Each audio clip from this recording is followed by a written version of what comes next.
Tonight, we're following up on some of the biggest stories of the week. One of them, people still cleaning up after an explosion destroyed a house in Arlington County, Virginia. The video has been dramatic. That blast impacted 10 nearby households. The area surrounding North Burlington Street remains blocked off as federal and local investigations continue. Police say that the suspect, 56-year-old James Yu, is dead. We brought you that update as breaking news yesterday. Today, neighbors returned home to pick up their belongings, and our Rafael Sanchez-Cruz spoke with one woman who knew the suspect from elementary school. Neighbors say they're in shock. They say James Yu never really spoke to anybody, but they describe what they called strange behavior, like throwing his mail in his front yard and random screaming inside his home. Nearly 48 hours after the massive explosion in this quiet Arlington neighborhood,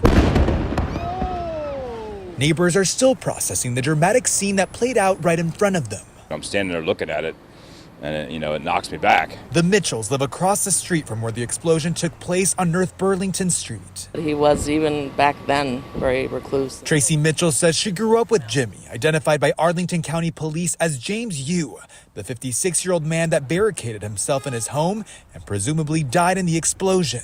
If you happen to catch him outside, you try to say, hey, good morning, something like that, see if you get a response, but he never did. He just rushed off. Investigators say Yu fired between 30 to 40 flares Monday afternoon, and that he discharged a firearm as officers tried to execute a search warrant. Some of the interaction was caught on Anthony's Ring camera. I just happened to look through and was trying to understand what was going on, heard some loud banging. Before Monday, police say they had no criminal interactions with Yu, other than 2 calls for service for loud noise over the past couple years. Corey Jarvis is friends with the family that lived next door to Yu. He says they called him over to listen to a strange machine-like sound that was coming from Yu's home.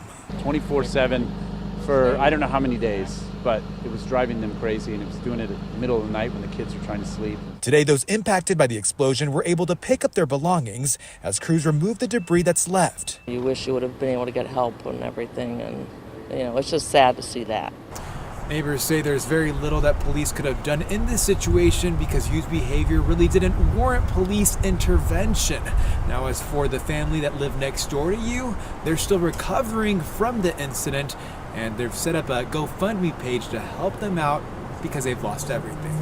In Arlington, Rafael Sanchez-Cruz, WUSA 9. There's a lot of conversation surrounding the suspect's background as well as local and federal investigations. To see all of our reporting in one place, head over to our website, WUSA9.com.